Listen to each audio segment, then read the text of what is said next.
Right, well, one man who's been keeping a close eye on the government's bailout plans, all of them, is Peter Schiff. He's the president of Euro-Pacific Capital. It's a global investment strategy company and the author of the little book of bull moves in bear markets.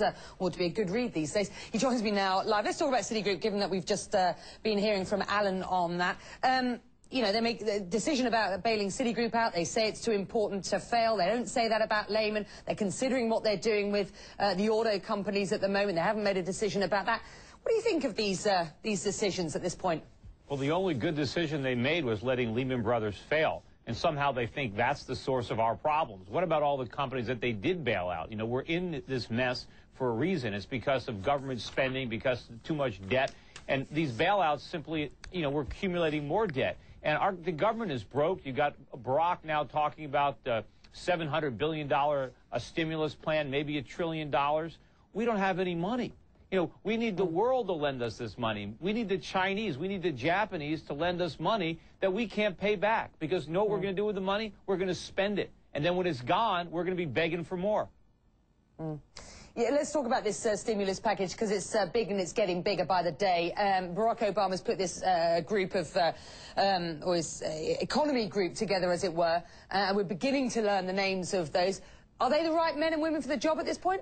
Now, look, if they think the economy needs more stimulus, they shouldn't be in these jobs. You know, we don't even need any economic advisors. We should abolish them all. I mean, look at this mess we're in. They're giving bad advice. We don't need stimulus. We don't need Americans spending more money. That's how we got into this mess. We borrowed money and we spent it. Now we can't pay it back. Americans need to make things. They need to go to work and they need to save their money. We can't try to stimulate the economy through more spending. And we can't just But you stimulate the economy by more spending overnight, effectively, because you don't make anything anymore. That's the problem. That can't change, can it? Well, it can change. That's a long-term plan. Yes, but it has to change, and the government has to let it change. The government has to get out of the way and let our phony economy collapse. I know it's going to be painful, but it's necessary. We can't keep pretending we have a viable economy and expecting the rest of the world to finance it. You know, we have to actually make things. We need a real industrial revolution in this country. We don't need more economic stimulus. That's more of the problem. And we can't keep rewarding people. Look at this Citicorp bailout.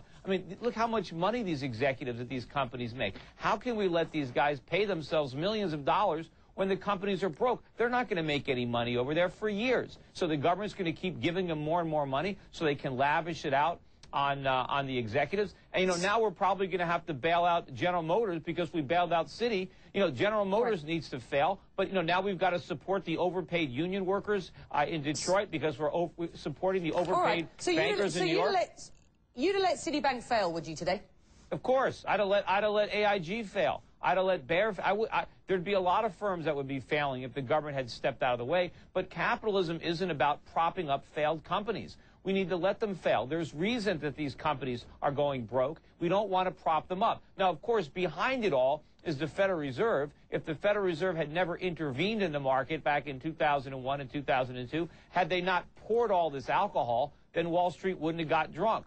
But they did. They made a lot of bad decisions, and now we've got to suffer the consequences. But it's not fair to try to say that the whole country, that everybody around the world who's holding U.S. dollars has to pay because of the bad bets made on Wall Street.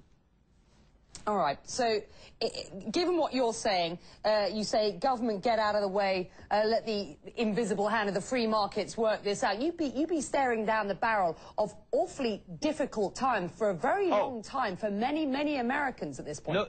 No question about that. But it's false to assume that the government can do anything about that. I am convinced that everything the government is doing to fight this off is going to make.